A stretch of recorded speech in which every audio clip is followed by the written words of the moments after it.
On vit dans un moment où on entend surtout les voix qui font peur. Crise, guerre, climat, église fatiguée, jeunes qui partent. Mais dans la Bible, il y a un moment comme ça. Aujourd'hui, on va parler des deux personnages bibliques, un qui s'appelle Josué et l'autre Caleb. Reste avec nous pour découvrir ces deux personnages dans cette étude.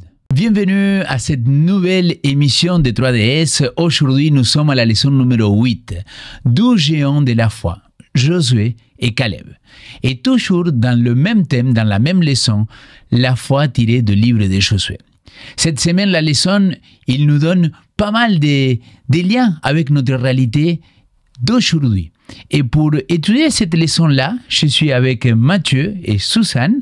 Donc, bienvenue et content de pouvoir partager ce temps-là avec vous. Et si vous êtes d'accord, je vous propose que vous puissiez dire un mot pour que les gens qui ne vous connaissent pas, ils savent qui vous êtes. Alors, je suis Suzanne Jacquet. J'habite à Puydou, dans le Lavaux, depuis peu de temps. Et je suis active à l'église adventiste de la Linière. Et sinon, dans la vie, je suis traductrice. Bienvenue, Suzanne, et content de t'avoir parmi nous. Moi, je m'appelle Mathieu Bellois. Je suis actuellement étudiant en théologie à la faculté adventiste de Collonges en 3e année. Donc là, c'est l'année du bachelor, tous les travaux à faire, etc. Et sinon, je suis membre à l'église adventiste de Fribourg. Ok. Bienvenue aussi Mathieu, content de pouvoir partager ce temps-là avec vous. Et dans la leçon de cette semaine, on va parler pas mal de choses, de cette réalité. Dieu a donné au peuple deux repères solides comme ces deux personnages qu'on va étudier. Et on va voir qu'ils font la différence par rapport à leur choix et par rapport à leur détermination. Mais avant de se lancer, je voudrais vous poser une première question. Je pense que chacun de nous, à un moment ou un autre dans notre vie, on était en bas et on a senti que quelqu'un il nous prenait par la main, il nous tirait vers là-haut. Un petit peu comme on pourrait dire Caleb ou Josué. Et ma question c'est, est-ce que ça vous est déjà arrivé qu'il y a quelqu'un qui il vous tire vers le haut, spirituellement parlant, dans d'autres sens de terme, et quelqu'un que vous avez senti qu'il était là dans le moment opportun? Oui, absolument. En ce qui me concerne, il s'agit d'une amie de jeunesse que j'ai retrouvée il y a 2 ans environ. Mais en fait, je n'étais pas en bas, moi, ou je ne le savais pas peut-être, mais elle l'était. Parce qu'on a repris contact dans le contexte d'un cancer du sein très agressif qu'elle vivait. Mince. Et c'était extrêmement impressionnant et ça l'est encore jusqu'à maintenant. Comme elle fait confiance en Dieu à chaque instant, comme elle le voit au bout de chaque bout de chemin, elle sait qu'il est là, qu'il était déjà là à l'attendre. Et à croire en ses promesses, à les accepter tous les jours et à avancer avec lui. Et du coup, en fait, à voir ce qu'elle vit, ça me tire constamment en avant à comparer mes circonstances où je n'ai pas du tout ces mêmes épreuves et je me dis, là, il y a quelqu'un qui vit quelque chose de très fort et qui ne lâche pas, qui ne lâche rien et ça fait beaucoup de bien. Ouais, beau témoignage. Un bon exemple pour moi et pour beaucoup d'autres. Merci Suzanne. Pour moi, j'ai un ami que j'ai rencontré justement en théologie et c'est pas juste un ami comme les autres en fait. Pour moi, c'est vraiment un ami que Dieu il m'a donné parce que forcément dans la vie il y a toujours des hauts et des bas, notamment spirituels, et il y a quelques fois où j'étais passé par des bas spirituels relativement forts et cet ami il a vraiment été là, il a trouvé les bons mots. Pour moi c'est clairement Dieu qui l'a clairement guidé sur ce chemin, sur cette discussion. Et ouais, c'est vraiment un ami sur lequel je sais que je peux compter. Merci beaucoup les amis. C'est beau savoir que dans ces moments difficiles, on a quelqu'un vers qui on peut se tourner. Ou que tout simplement on ne savait pas qu'il est venu, comme toi tu le dis, il nous tire vers le haut sans se rendre même pas compte. Aujourd'hui, on va parler dans cette leçon-là de pas mal d'éléments de l'attitude de ces 12 hommes de Dieu. Je vous propose qu'avant de se lancer dans l'étude de la parole, qu'on puisse faire une prière, si ça vous va. Père éternel, merci beaucoup de nous avoir guidés jusqu'ici. Merci beaucoup de d'avoir accompagné toutes ces personnes-là qui ont cliqué sur cette vidéo-là pour passer ce temps-là ensemble à étudier ta parole. Je voudrais te prier que ton Saint-Esprit puisse être avec chacun de nous, comme aussi avec celui qui est derrière un écran, que tu puisses aussi le guider et l'inspirer. C'est ma prière au nom de Jésus. Amen. Amen. Dans la leçon de cette semaine, Dieu nous montre deux vies qu'on pourrait carrément copier, s'inspirer. Elles ne sont pas parfaites, les vies de ces deux personnages-là, mais ils sont assez fidèles. Et aujourd'hui, on pourrait reprendre Nombre chapitre 13 et chapitre 14, et il y a l'histoire des 10 espions qu'ils vont aller voir, plus Josué et Caleb, ils vont voir si ces pays-là, il était vraiment un pays facile à conquérir, quoi. Et la réponse est intéressante, parce que la majorité, il va dire impossible. Écoute, oublie. C'est vrai que là, il y a une prospérité de tout, c'est extraordinaire, c'est génial. Par contre, si tu as vu la taille des personnes qui sont là, mec, c'est impossible. Et là, Caleb dit, allons-y. Il parle même quand tout le monde veut le lapider. C'est ça, un géant de la foi, en tout cas pour moi. Il parle quand il faudrait se taire. Et ça parle aussi de ces martyrs de la foi. Alors, de manière très simple, qui est Caleb? Et puis, quand tout le monde pense autrement que toi, ou que ce que nous croyons en tant que chrétiens, qu'est-ce qui il nous aide à rester fidèles à ce que Dieu nous a montré? Caleb, il fait partie de la tribu de Juda et c'est le fils d'un homme qui est nommé Jephné. Et ce que j'aime beaucoup, c'est par rapport à son nom, en fait. Si tu vas regarder en hébreu, chaque nom, généralement, a une signification qui, de manière générale, correspond relativement bien au caractère de la personne. Et typiquement, là, Caleb, donc Caleb, ça veut dire chien. Et dans la Bible, systématiquement, le chien, c'est toujours négatif, genre un kleb, tu vois. Mais si tu vas regarder dans les autres écrits antiques, en fait, tu te rends compte que le chien, ça a aussi une notion positive dans le sens du courage, de la ténacité et de la fidélité. Et pour moi, je revois ça parfaitement dans Caleb, justement. C'est une personne qui a été tenace à suivre Dieu, qui a été fidèle envers Dieu. Et pour moi, ce qui m'aide dans tout ça à rester droit, justement, il y a 3 choses pour moi. Les promesses de Dieu. Donc cette notion de, ok, il faut avoir cette foi pour se dire, ok, je fais confiance aux promesses de Dieu. Exactement ce que Caleb, il a fait. Il y a aussi mes expériences passées, parce que on vit des choses aussi avec Dieu, avec toute la vie qui avance, et puis on apprend.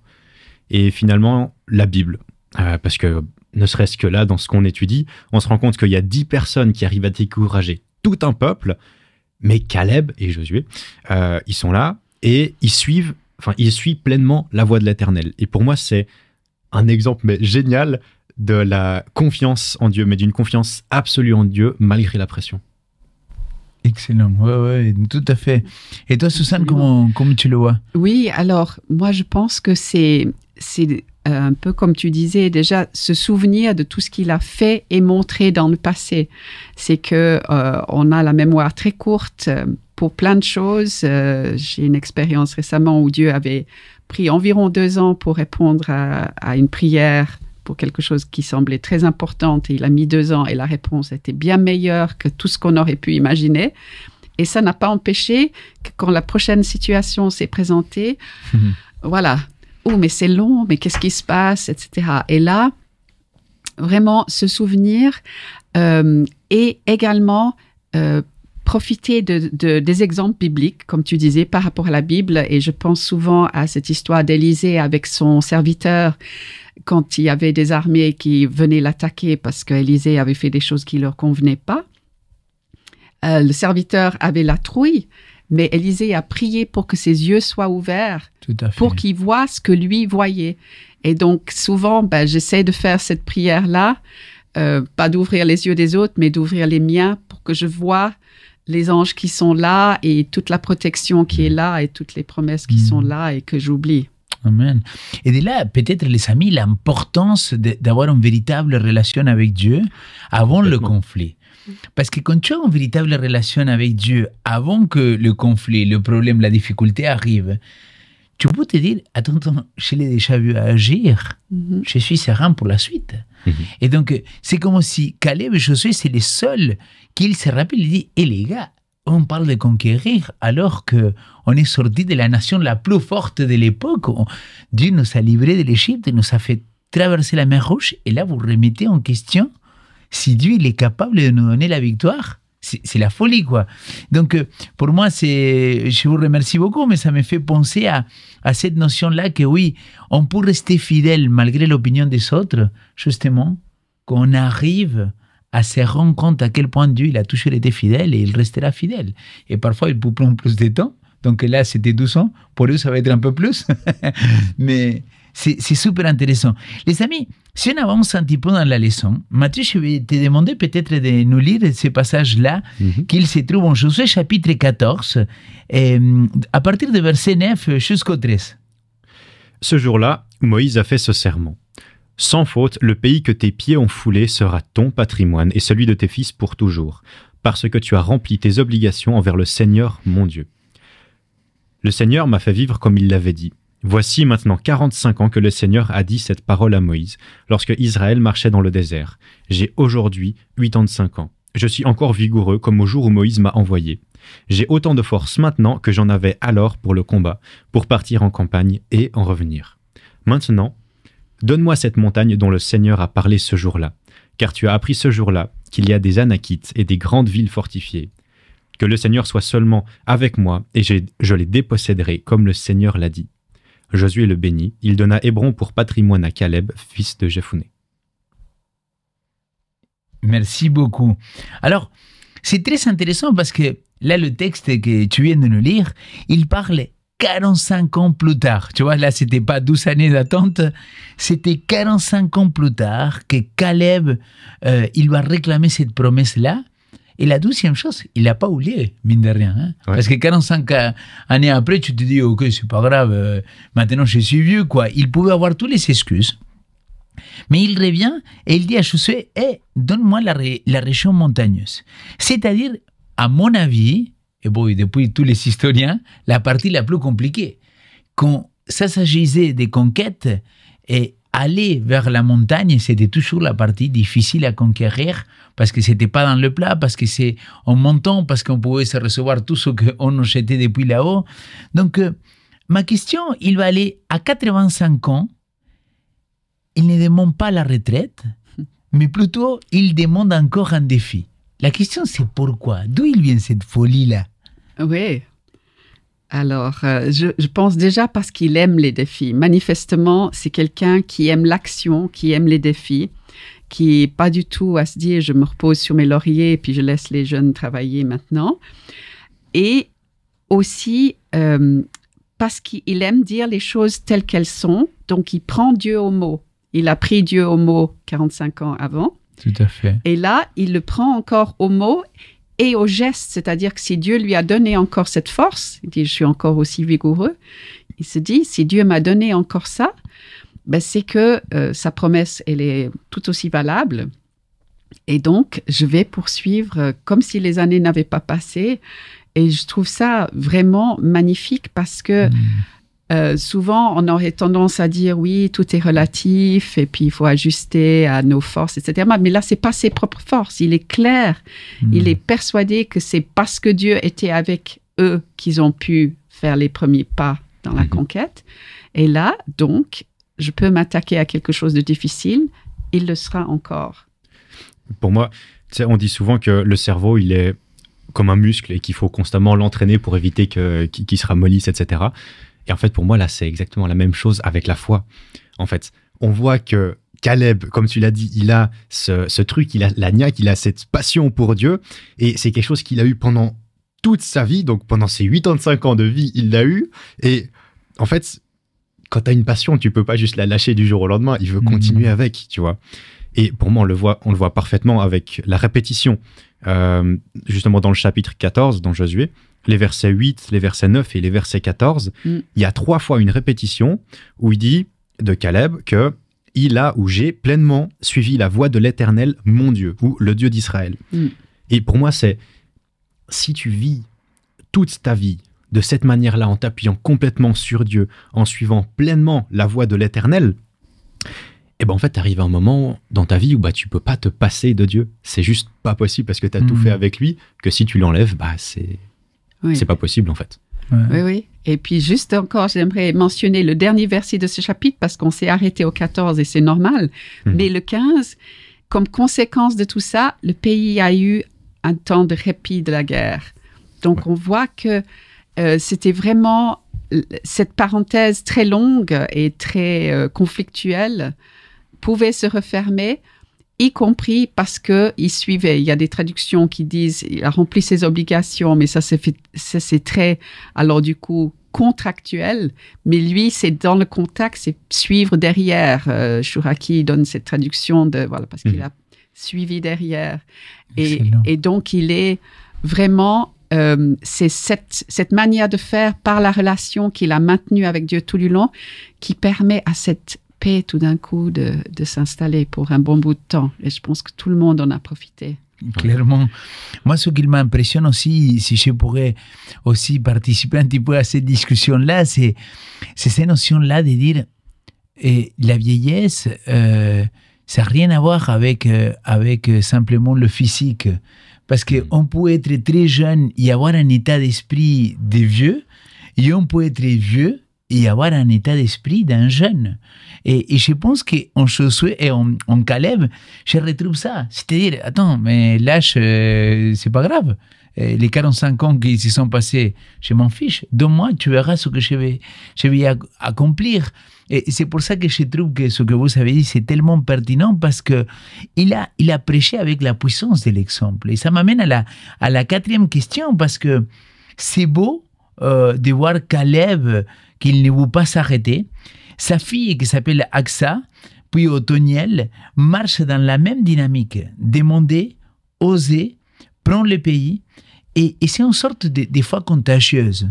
Et ça m'interpelle beaucoup, cette notion de contaminer, mais à travers la foi. Parce que la peur, ça se contamine, les émotions. Et vous voyez, ça, vous le savez mieux que moi peut-être, mais quand on est en colère, quand on est en mauvaise journée, très rapidement, on peut influencer l'équipe de travail, la famille.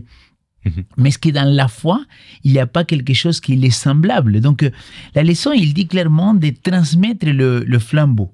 Et c'est crucial, en tout cas. Alors, comment faire pour que notre foi ne s'arrête pas à notre génération, mais que les enfants, ils puissent continuer? Alors moi, ça me travaille beaucoup cette question-là parce que je travaille avec la jeunesse, parce que pour moi, c'est fondamental, parce que j'ai des enfants de bas âge. Ouais. Justement, tu as dit, la foi et la peur, en fait, les deux, c'est contagieux, ça se transmet. Et pour moi, en fait, tu viens de donner la réponse clé, en fait. La raison pour laquelle Caleb, il a pu faire preuve de foi dans toutes les promesses, en fait, que Dieu lui a faites, c'est justement... parce qu'on lui a donné cette opportunité de mettre à l'épreuve cette foi.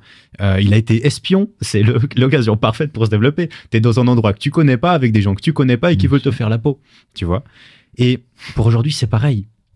Je pense, il faut pas envahir les pays, c'est pas ça. Mais il faut donner des opportunités aux différentes générations de consolider, de développer, de découvrir et apprendre qu'est-ce que c'est la foi. Et quand je dis aux générations, je ne parle pas que de la génération la plus jeune, parce qu'il y a ça à tous les étages, il y a ça dans toutes les générations. Tu vois. Surtout que, je fais un saut du coup sur la deuxième chose que tu as dit après. Ah non, ça c'est pour après. Non, t'inquiète pas. Mais justement, par rapport, tu vois, je te donne la parole, Suzanne, tout de suite. Mais tu disais, donc, il faut qu'on donne l'opportunité aux enfants et à cette nouvelle génération et à chaque génération de quand même faire. Et je voudrais ajouter, et s'est trompé. Oui, complètement ouais. Leur donner le droit de se tromper. Oui. Parce que c'est ça le problème, c'est, vous le savez, dès qu'il y a les jeunes universitaires qui sortent, il les dit, est-ce que vous savez de l'expérience? Comment tu veux que j'acquière l'expérience si personne me donne mon opportunité, quoi? Mais c'est ça. C'est le grand problème des universitaires, ou ceux qui viennent d'avoir leur diplôme en main, disent, mais comment tu veux que j'ai... Et cette expérience-là, il me semble fondamentale, non? Pour transmettre la foi. Oui, absolument. Et je pense que aussi, il faut leur donner des opportunités de voir la foi en action, ça veut dire pas seulement voir ce qu'on fait avec la foi, par la foi, ça c'est vrai que c'est important, mais aussi la foi en action dans notre vie, c'est qu'est-ce que ça change pour toi? Qu'est-ce que concrètement dans la vie de mes parents ou de mes aînés ou autres, qu'est-ce que ça change le fait d'être chrétien? Et en fait, c'est une question que j'ai entendue revenir assez souvent. Les gens disent, tel ou tel, je vois pas en quoi ça l'aide d'être chrétien. Alors, aider, c'est déjà... On peut dire c'est biaisé, mais changer déjà. Qu'est-ce que ça change pour toi, le fait, et leur donner l'occasion de le voir chez nous personnellement. Et voilà, je pense que ça, c'est très important, tout en respectant leur liberté, leur individualité, leur identité. S'ils sentent qu'ils ne sont pas poussés dans une voie, ni tirés, mais accompagnés, je pense que ça peut changer beaucoup de choses. Mais je pense que c'est en réalité de confronter nos enfants, nos jeunes, à dire, vas-y, lance-toi, fais ton expérience. Que c'est Dieu-là, qu'il est le mien, qu'il devienne le tien. Et ça, parfois on a peur en tant que parent parce que on dit nom d'un chien. Et pardon, je n'ai pas dit ça, mais je vais le garder comme un céléo. Et je me dis, et s'il ne choisit pas le même chemin que moi? Welcome to la life, welcome dans la vie de Dieu, quoi. Parce que c'est ça qu'il fait avec chacun de nous. Il dit, je prends le risque que peut-être tu vas me rejeter, que peut-être tu vas pas suivre avec moi. Et peut-être la notion de passer le flambeau avec la foi, ça passe par l'exemple que je peux donner à l'autre, je pense aussi. Hein. Mais tu vois, pour moi, ça fait justement écho au fait que passer le flambeau, ça veut aussi dire laisser l'autre découvrir. Et quand tu vas découvrir, tu peux pas rester dans un seul endroit. Tu as aussi besoin, et c'est parfaitement naturel, d'aller chercher ailleurs, de voir qu'est-ce qui existe, etc. Et au final, après, tu vas aller là où tu te sens le mieux. Oui, tout à fait, tout à fait. Et peut-être c'est là faire sa propre expérience. Et pour faire son expérience, on a besoin de se tromper. Ouais. Oui. C'est-à-dire, comment tu peux apprendre si tu ne te trompes pas? Comment tu peux apprendre si tu ne dis pas une bêtise? Et que finalement, je vais vous raconter une petite anecdote qu'il m'arrivait. On avait eu pendant très longtemps la même responsable de GIA. Et cette personne-là qu'il avait donné, mais vraiment, il avait fait un travail extraordinaire. Elle me dit, écoute, Léo, j'ai vraiment besoin de m'arrêter. J'ai beaucoup donné. J'ai besoin de passer le flambeau. Et donc, dans la commission de nomination, on réfléchissait comment qui nommer. Et on arrive à trouver quelqu'un qui n'avait pas d'expérience, qui ne savait rien, tu vois, il ne savait pas comment faire, quoi. Et donc, je viens voir cette dame et je lui dis, écoute, est-ce que tu serais d'accord de le coacher, de l'accompagner un petit peu et vraiment de faire cette passation? Elle m'a dit, non, Léo. Et les amis, j'étais choqué. J'étais choqué, j'étais même à la limite, parce que j'ai dit, écoute, sois fair play, quoi. Tu as tellement donné, qu'est-ce qu'il dit? Elle me dit, non, attends. S'il a besoin de moi, avec grand plaisir, je vais lui donner un coup de main. Voilà.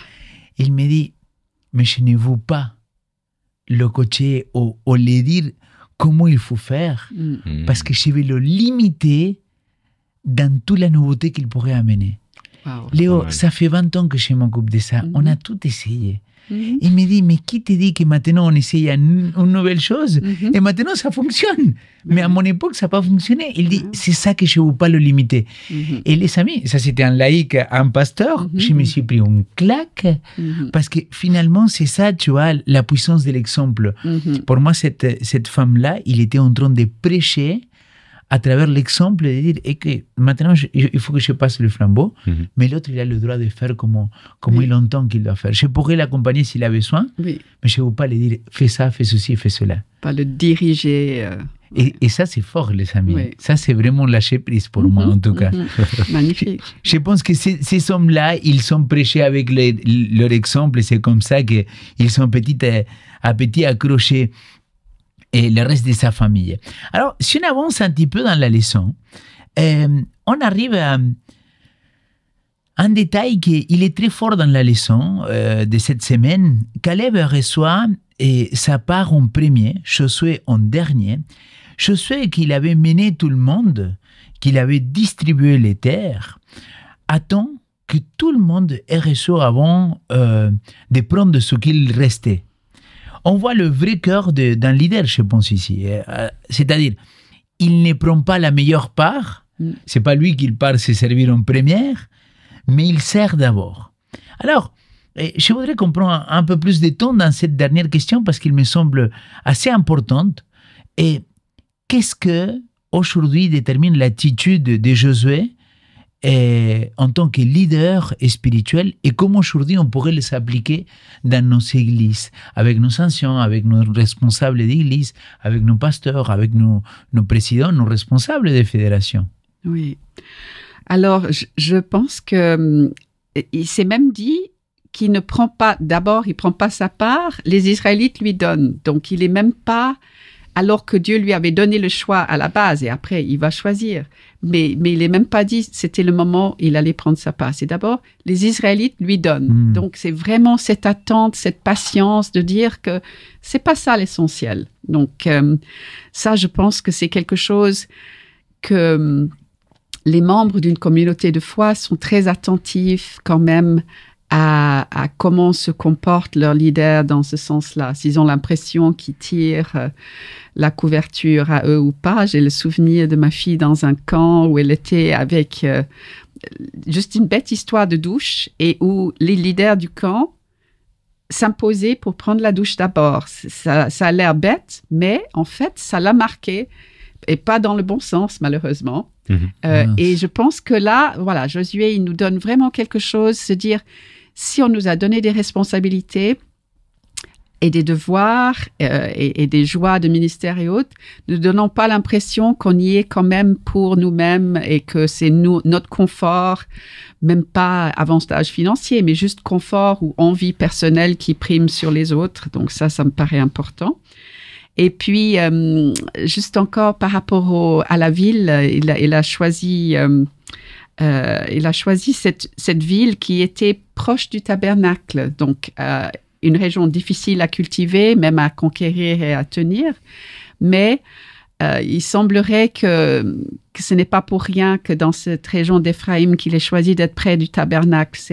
Il arrivait vers la fin de sa vie vraiment active dans le sens où la mission qu'il avait, mais il avait envie de se trouver proche du tabernacle, pas parce qu'il ne pouvait pas trouver Dieu ailleurs, mais parce qu'il y avait une présence spéciale.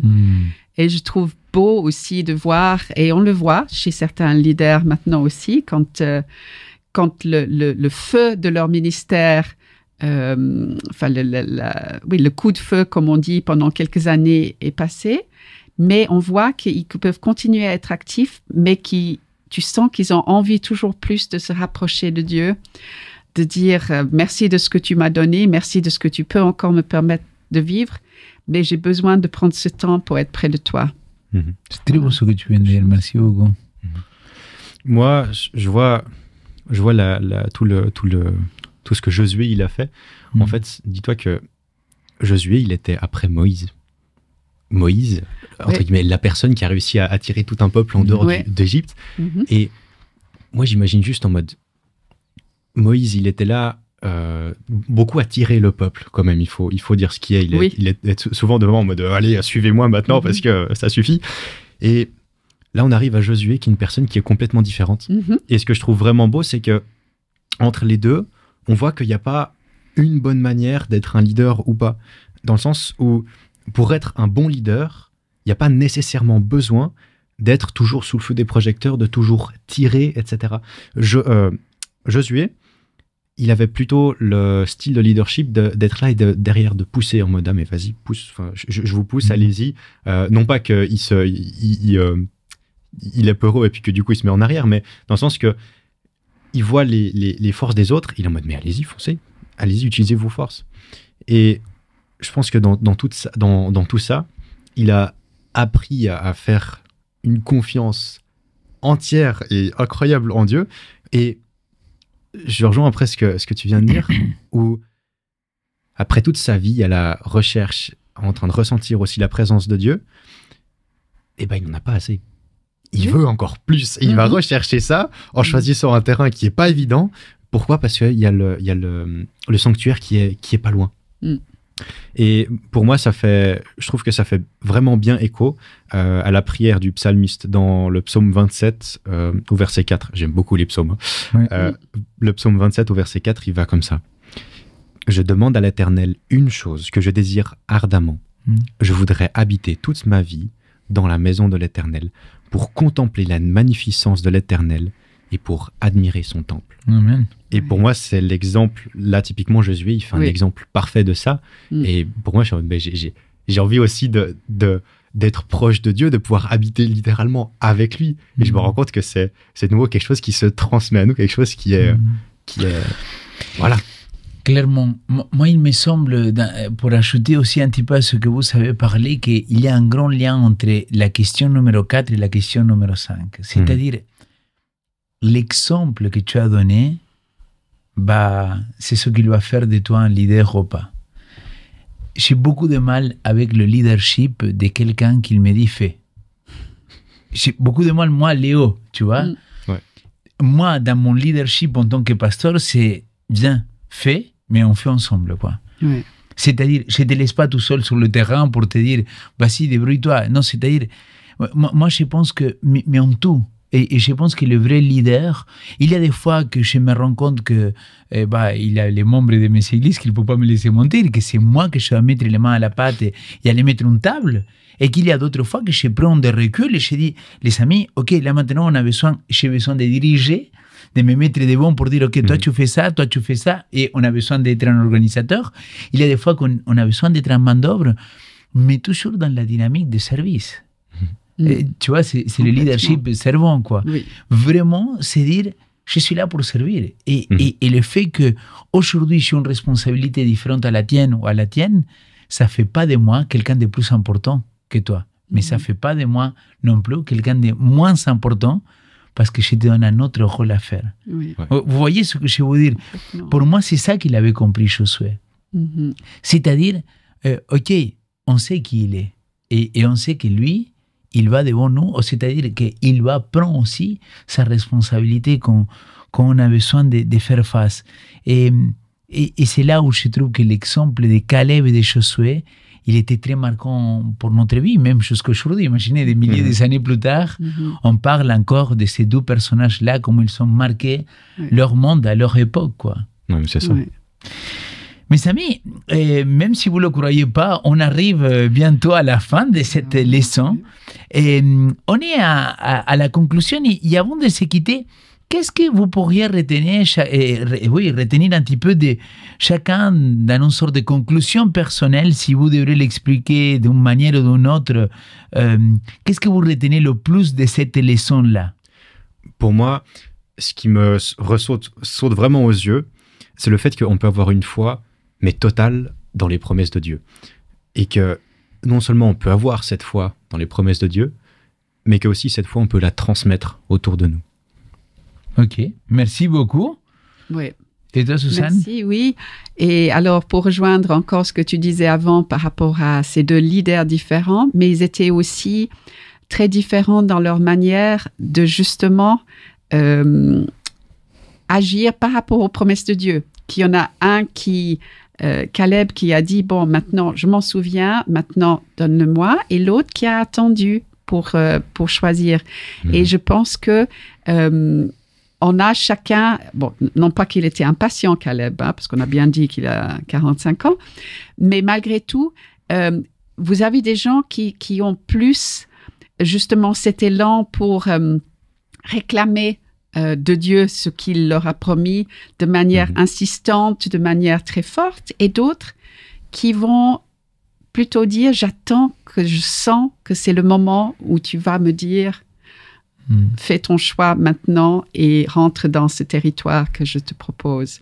Donc je trouve beau, pas seulement dans leur leadership, mais aussi dans leur vie personnelle, leur contact, leur relation avec Dieu, qu'on voit qu'il n'y a pas une seule façon de faire. Merci beaucoup. J'ai pensé pendant que je vous ai écouté les mots de conclusion, juste une petite réflexion et me dire quelle est la limite finalement que ces deux géants de la foi, ils ne deviennent pas tout simplement une sorte de modèle, soit c'est ça, soit c'est rien, et en quelque part, où je trouve ma part de dire, OK, c'est un modèle, je peux m'inspirer de lui, mais je vais faire mon propre cheminement aussi, quoi. Complètement. C'est des choses qui nous interpellent, quoi. Bah, on est unique, on a chacun notre propre vie et expérience avec Dieu. Oui. Donc on va forcément être différent de tous les modèles qu'on a dans la Bible et puis même des modèles qu'on a autour de nous. En tout cas, Suzanne et Mathieu, merci beaucoup d'avoir partagé ce temps-là avec nous. Maintenant, nous sommes arrivés à les 5 essentiels de la semaine. Et la foi tient même quand la majorité lâche. Josué et Caleb n'étaient pas que deux, mais Dieu avait une grande foule qu'ils ne croyaient pas. Mais eux, ils sont restés fidèles. Deuxièmement, suivre Dieu, c'est suivre à fond ce que lui il nous a promis. La vraie foi ne s'éteint pas avec l'âge, mais au contraire, elle mourit. La foi se transmet. Quand tu vis ta foi de manière visible, tu donnes du courage aux autres. Numéro 4. Le vrai leader prend sa part derrière. Le leadership spirituel, le leadership servant, ce n'est pas être devant, mais c'est plutôt servir. Numéro 5. Le focus change tout.